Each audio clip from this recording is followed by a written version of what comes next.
ఆరోగ్యం అంటే natural food, nature మంత్ర. ఇప్పుడే మీ ఇంటికి తెచ్చుకోండి. నేను విన్నాను అప్పుడు మీరు మీ థాట్స్ అని షూటింగ్ నడుస్తున్నా కానీ మీరు మీ థాట్స్ చెప్పేవాళ్ళని. కోపం వస్తుంది కదా సీనియర్, కోపం వచ్చేది. అగ్గిపుల్ల సీన్ ఒకటి మీరే చెప్పారని. అంటే అగ్గిపుల్ల సీన్ చెప్పింది కదా, లైటింగ్ ఎలా అది చెప్పండి ఒకసారి.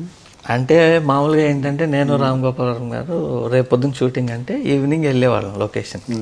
వెళ్ళి ఇద్దరం చేసి చూసుకుని ఇలా దిగాలి ఇలా అనుకుని వచ్చేసేవాళ్ళం.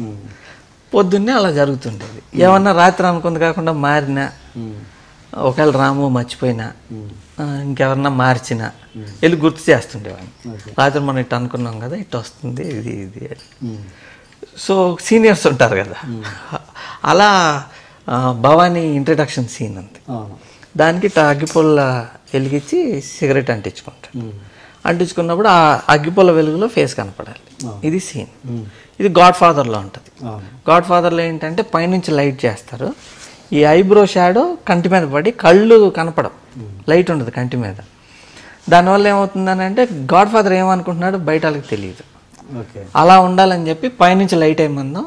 అండ్ రాత్రి నేను రాము డిస్కస్ చేసుకుని పైనుంచి లైట్ వేయమనాలి, ఇతను అగ్గిపుల్ల అంటించుకుంటాడు ఇది అనుకున్నాం. పొద్దున్న వెళ్ళేటప్పటికి గోపాల్ రెడ్డి గారు రెగ్యులర్ స్టైల్లో లైటింగ్ చేశారు. రాముని పక్కకు పిలిచి ఇట్లా మన రాత్రి ఇట్లా అనుకున్నాం కదా, పైనుంచి ఏమన్నా ఇది తీసేసేయాలి లైట్లు అని చెప్పి రాము వెళ్ళి చెప్తా ఉన్నాడు. చెప్తా ఉంటే చెప్తున్నాడు లేదా అని చూస్తున్నాను నేను. రాము చెప్తా ఉండగానే ఆయన టక్క నా వైపు తిరిగాడు. తిరగగానే నేను ఇటు తలకాయ తెచ్చుకున్నాను. ఇట్రా పిచ్చి పిచ్చేసాలు వేస్తా పైలు సీనియర్ కదా. అంటే ఆయన అనుకుందాన్ని మేము జడగొడుతున్నట్టే అనిపిస్తుంది. తర్వాత మరి ఏంటి దాని తర్వాత మార్చారు. అదే ఉంటుంది మీకు సినిమాలో. తర్వాత క్షణం ఆయన తర్వాత మళ్ళీ ఆయన దగ్గర కూడా అసిస్టెంట్గా చేశారు. అండ్ మంచి కెమెరామెన్ కదా, చాలా సూపర్ హిట్లు తీశారు. మిమ్మల్ని షూటింగ్ అయిపోయినాక నడుస్తుండగా వర్మ గారు మిమ్మల్ని ఒక మీటింగ్ పెట్టేసి అందరి ముందు మిమ్మల్ని నా తర్వాత అలాంటిది ఏదో జరిగింది అంటే మిమ్మల్ని బాగా హైలైట్ చేసి ఈ సక్సెస్కి రీజన్ అంటే నేను ఎక్కువ మందిని తేజ పార్ట్ ఉంది అని అందరి ముందు అనౌన్స్ చేశారని విన్నాను. అది ఏదో చేశారు. చెప్పండి పర్లేదు. ఆ ఇన్సిడెంట్ చెప్పండి. అది అందరికి తెలిసిందే కదా, మరి మీటింగ్ పెట్టి చెప్పారు కదా, అది అది పర్సనల్ ఏం కాదుగా. ఎందుకు చెప్పండి. చెప్పడానికి రీజన్ వాళ్ళందరూ ఫీల్ అవుతారు. పర్లేదు చెప్పండి. ఇప్పుడు మీ మీద ఇండస్ట్రీ ఫీల్ కాని వ్యక్తులు ఉన్నారా ఇప్పుడా? ఎవరు లేరు కానీ అంటే ఇప్పుడు నా చేష్టలకి నేను ఫీల్ అయ్యి నేను అని నన్ను అంటే ఓకే, కానీ నేను ఇంకోళ్ళు అంటాం ఎందుకని. అది ఇన్సిడెంట్ చెప్పండి. అది ఇంకోటి మన సీనియర్లను ఎప్పుడు అనకూడదు. సీనియర్ మీరు ఏమనట్లేదు సార్. ఇప్పుడు ఎస్ గోపాల్ రెడ్డి గారిది తెలిసిపోయింది. ఇప్పుడు నేను స్టేజ్ ఎక్కి ఇప్పుడు వచ్చే సినిమాలు అన్నిటినీ అన్నా కానీ ఎప్పుడు నాకంటే సీనియర్ డైరెక్టర్లు ఉంటారు. విశ్వనాథ్ గారు కానీ, దాసరి గారు, రాఘవేంద్ర గారు, వాళ్ళు తీసిన సినిమాలు కానీ వాళ్ళని కానీ నేను ఎప్పుడు కామెంట్లు కొట్టను, అసలు అన్నాం. ఎందుకంటే వాళ్ళ సినిమాలు చూసి నేను నేర్చుకున్నాను. ఇప్పుడుండే వాళ్ళని అనే హక్కు నాకుంది, నాకంటే సీనియర్లు అనే హక్కు నాకు లేదు అసలు. అలాగే ఇప్పుడు శివ జరిగినప్పుడు ఏమేమైంది అంటే అప్పటికి అందరూ సీనియర్లు, వాళ్ళ గురించి అనకూడదు అసలు. నేను అసలు ఎలిజిబిలిటీ లేదు. వర్మ గారు మీకు ఇచ్చిన కితాబ్ గురించి చెప్పమంటున్నాను. ఆయన్ని విమర్శించమని నేను చెప్పట్లేదు. వర్మ మీకు ఇచ్చిన ఇంపార్టెన్స్ గురించి. శివ పెద్ద హిట్ అయింది. హిట్ అవ్వడానికి అందరూ కారణం నేను అనుకుంటున్నారు కదా. నా తర్వాత ఎవరికైనా ఎలిజిబిలిటీ ఉందంటే తేజాకు ఉంది అని చెప్పాడు. దాని తర్వాత స్టాక్ మార్కెట్లో వాల్యూ పెరిగినట్టు పెరిగింది. అదే నేను కావాలి అంతే. అప్పటి నుంచి ఇంకా మీ ఇంపార్టెన్స్ పెరిగింది. మొన్న ఈ మధ్య ఈ రివ్యూలో రాసే వాళ్ళ మీద, ఈ రేటింగ్స్ ఇచ్చే వాళ్ళ మీద మీరు ఒక కామెంట్ చేశారు. రేటింగ్స్ అంటే 1, 2, 3 అని ఇస్తుంటారు కదా, మీరే సినిమాలు తీయచ్చు కదా అంత రాసే బదులు ఒక స్టేట్ అన్నారు. అది అంటే ఇప్పుడు అంటే వాళ్ళ డ్యూటీ వాళ్ళు చేస్తున్నారు. ఇప్పుడు మీరంటే ఎవరు ఇచ్చారండి డ్యూటీ? సపోజ్ ఒక ఎగ్జాంపుల్ మాట్లాడుతున్నాం. ఇప్పుడు సపోజ్ మీరు సూపర్ టాపిక్ స్టార్ట్ చేశారు, అసలు అడగండి. ఇప్పుడు అడగండి. ఇప్పుడు అంటే వాళ్ళ వెబ్సైట్లు కావచ్చు, లేదంటే పత్రికల కోసం రాయడము, ఏదో వాళ్ళ అంటే ఇన్ఫర్మేషన్, ఇట్స్ ఇన్ఫర్మేషన్. రోడ్ మీద యాక్సిడెంట్ అయింది వేస్తున్నారు, లేదు ఇంకోటి అయింది, సినిమా రిలీజ్ అయింది రాస్తున్నారు, అలా అయిపోయింది. దాని గురించి మీరు అలా రాసే వాళ్ళు ఏమంటున్నారు, వండిన కూర బాగలేదు అని అంటున్నారు.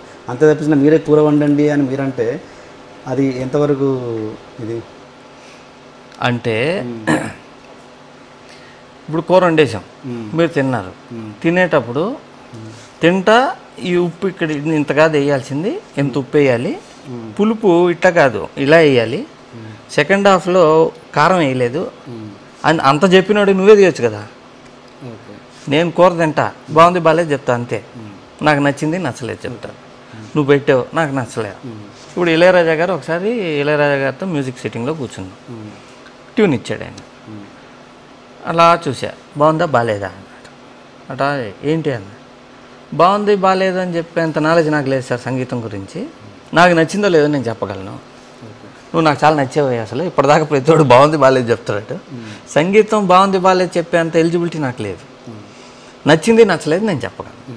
ఈవెన్ సేమ్ వే అన్నం వాళ్ళు వండారు, దాంట్లో పులుపు ఎంత వేయాలి, కారం ఎంత వేయాలి, ఇది ఎంత వేయాలి అంత అని చెప్తే వండేవాడు ఏమంటాడు, నువ్వే వండుకో అంటాడు. మీరు అలా చేస్తున్నారు క్రిటిసిజం, అలా కాదు.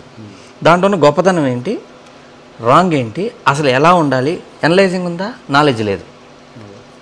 ఫిల్మ్ అప్రిసియేషన్ అని ఒక నాలెడ్జ్ ఉంటుంది, యాక్టింగ్ అప్రిసియేషన్ అని ఒకటి ఉంటుంది, సీనిక్ అప్రిసియేషన్ అని ఉంటుంది, స్క్రీన్ ప్లే అప్రిసియేషన్ అని ఒకటి ఉంటుంది, ఫోటోగ్రఫీ అప్రిసియేషన్ అని ఉంటుంది, కాస్ట్యూమ్స్ అప్రిసియేషన్ అని ఉంటుంది, ఆర్ట్ డైరెక్షన్ అప్రిసియేషన్ అని ఉంటుంది, సెట్టింగ్స్ అప్రిసియేషన్ అని ఉంటుంది, ప్రజెంటేషన్ అప్రిసియేషన్ అని ఒకటి ఉంటుంది. ఒక్కడైనా నేను చెప్పిన ఈ అన్ని అప్రిసియేషన్లో ఇంత డీటెయిల్గా ఒక్కడైనా రివ్యూ రాస్తున్నాడా చెప్పండి మీరు.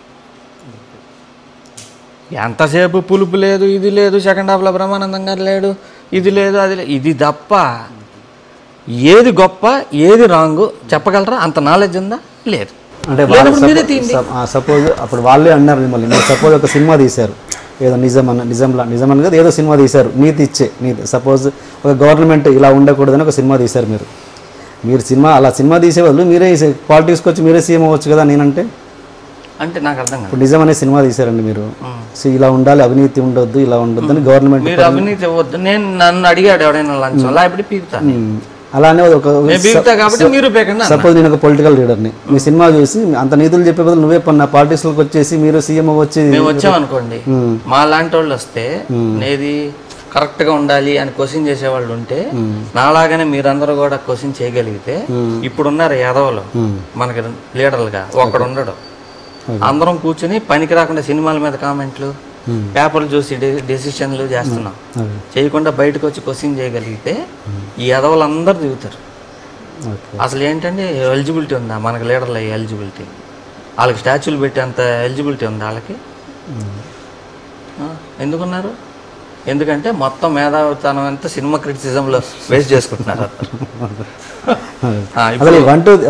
మొత్తం ఉంది, చాలా ఉంది. 1, 2, 3 రేటింగ్, 1, 2, 3 అసలు ఏంటి, ఎలా ఇస్తారో నాకు తెలియదు, మరి మీకేమైనా తెలుసా? రేట్కే రేటింగ్ ఫిక్స్ ఎంత అసలు 1 ఏంటి 2 ఏంటి 3 నాకు తెలియదు కానీ ఒకటి మాత్రం బాగా తెలిసి ఏంటి అంటే ముందు రోజు ఇచ్చే ప్యాకెట్లను బట్టి ఆ రోజు రేటింగ్లు వస్తాయి. ఓకే, అది నేను కాదు, ఆడియన్సే చెప్తున్నారు. ఓకే, ఎందుకనంటే ఆడు సినిమా గురించి అసలు నాకు తెలియకడుతుంది, సినిమా చూస్తున్నాడండి, ఆ hero entered, audience clapped, comedy, the comedy people are laughing, song is average, ఇట్లా కొట్టేవాడు ఈడెట్టా రాస్తాడండి అసలు రివ్యూ 100%. అంటే నీకు సినిమాకి ఒక ఫీల్ ఉంటుంది, ఆ ఫీల్తో నువ్వు కనెక్ట్ కానప్పుడు నువ్వు ఎట్లా రాస్తావు? ఎస్.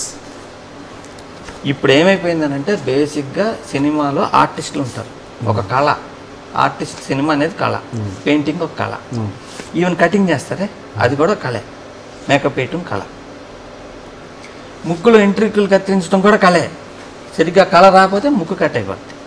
కళాకారులు అనమాట. When a person fails as an artist ఈ బికమ్స్ ఎ క్రిటిక్. వాడు ఆర్టిస్ట్గా ఏ కళ రాదు, నువ్వు ఇది తప్పు బాగా చెప్తాడు, ఆడు చేయలేడు, క్రిటిక్ అవుతాడు. క్రిటిక్గా కూడా ఫెయిల్ అయితే ఏమవుతాడు, ఫేస్బుక్లో కామెంట్లు రాసుకుంటుంటాడు. అంటే ఎందుకు పనికిరాని వాళ్ళు వీళ్ళు, ఏ కళ రానోళ్ళు క్రిటిక్ అవుతాడు, క్రిటిక్ కూడా పనికిరానోడు ఏమవుతాడు, కామెంట్లు కొడుతుంటాడు, వాడేదో వీడు రాందో తేజ ఏంది ఇట్ట అన్నాడు, మహేష్ బాబుని అంటాడా ఇంత గ్రేటా, వీడి సినిమా తిని చూద్దాం, ఈ టైపులో ఉంటాయి తప్ప వీడి వీరత్వం మగతనం అంతా ఇక్కడ చూపిస్తారు. చాలా మంది అంతే, ఆఫీసులో సైలెంట్గా ఉంటారు, రోడ్ల మీద సైలెంట్గా ఉంటారు, వీరత్వం పిల్లల మీద చూపిస్తారు, పిల్లల్ని ఉతుకుతుంటారు, అక్కడ చూపిస్తారు తప్ప రోడ్డు మీద ఉంటారు. ఇది అందరూ అదే ఉంటారు అనమాట, సెకండ్ జాతి అంటారు. నిజంగా మగాడు బయటకు సాధించాలి. నేను రోడ్డు మీద నేను వెళ్తున్నాను, ఏమైనా తప్పు జరగనివ్వండి, కారాపి వాయించి పాదొప్తాను, మీరు అందరు కోచింగ్ చేయండి అట్ట. అవును, మర్చిపోయినా. కారు ఆగిచ్చారంటే పంజగుట్ట చౌరస్తాలో ఏదో ఇన్సిడెంట్ జరిగింది అప్పట్లో. అది మీడియాకి రానట్టుంది, అది ఒకసారి ప్రేక్షకులకు చెప్పండి. ఎస్ ఇది అంటే షూటింగ్ చేస్తా ఉన్నాం రోడ్డు మీద, పోలీసులు వచ్చి షూటింగ్ చేయడానికి వీల్లేదు అని లంచం అడిగారు. ఎవరు? ఎస్ఐ. ఎవరో ఎస్ఐ అడిగితే వీళ్ళు బేరం ఆడుతున్నారు, 10,000 అడిగాడు. అది ఇది ఒక 4,000 కుదిరింది. కుదరదు 5,000 అన్నాడు. 4,000 తీసేటప్పుడు స్టిల్ ఫోటో కావాలనిపించి ఫోటో ఆడు దూరం నుంచి ఫోటోలు కొట్టాడు, డబ్బులు ఇచ్చేది. పక్కకి వెళ్ళారు, తీసుకుంటా ఉన్నారు, ఫోటోలు కొట్టేశాడు. ఇట్లా మెడలో ఎలాడేసుకున్నట్టు క్లచ కొట్టేశాడు. కొట్టినాక అర్జెంట్గా ప్రింట్లు వేయించుకుంటా ఉన్నాను. ఓకే, ప్రింట్లు వేసుకొచ్చారు. అంటే డబల్ అవుద్ది సార్ ఇప్పుడు చేయాలంటే, అంటే అప్పుడు డిజిటల్ లేదు. సరే వేసుకొచ్చా, నీకు అన్ని డబ్బులు వస్తాయి, నీకు డోంట్ వరీ వేసాం. వేసి ఈవినింగ్ షూటింగ్ అంతా అయిపోయినాక ఇంటికి వెళ్ళి స్నానం చేసి వెళ్ళి ఫోటోలు పెట్టి ఫోటో చూసాడు పోలీస్ స్టేషన్కి. చూసి కళ్ళు పెద్ద అయిపోయింది. ఇంకోటి పెట్టా, ఏమంటావు అయితే, నువ్వు చెప్పు నువ్వేమంటావా అని అంటే భయపడుతున్నావా? భయపడేది ఏం లేదు, మొత్తం మీ హయ్యర్ అఫీషియల్స్ కాదు, డైరెక్ట్గా హైకోర్టు చీఫ్ జస్టిస్ పంపుతాను, ఇది ఇలా జరిగిందని డేట్తో పాటు కొట్టాం. పంపుతాను, ఏం జరుగుతుందో అది చూసుకున్నాం. అదేం చెప్పేసి ఫోన్ నెంబర్ ఎక్కడ ఉంటుందని చెప్పేసి వచ్చేసి 11కి వచ్చారు.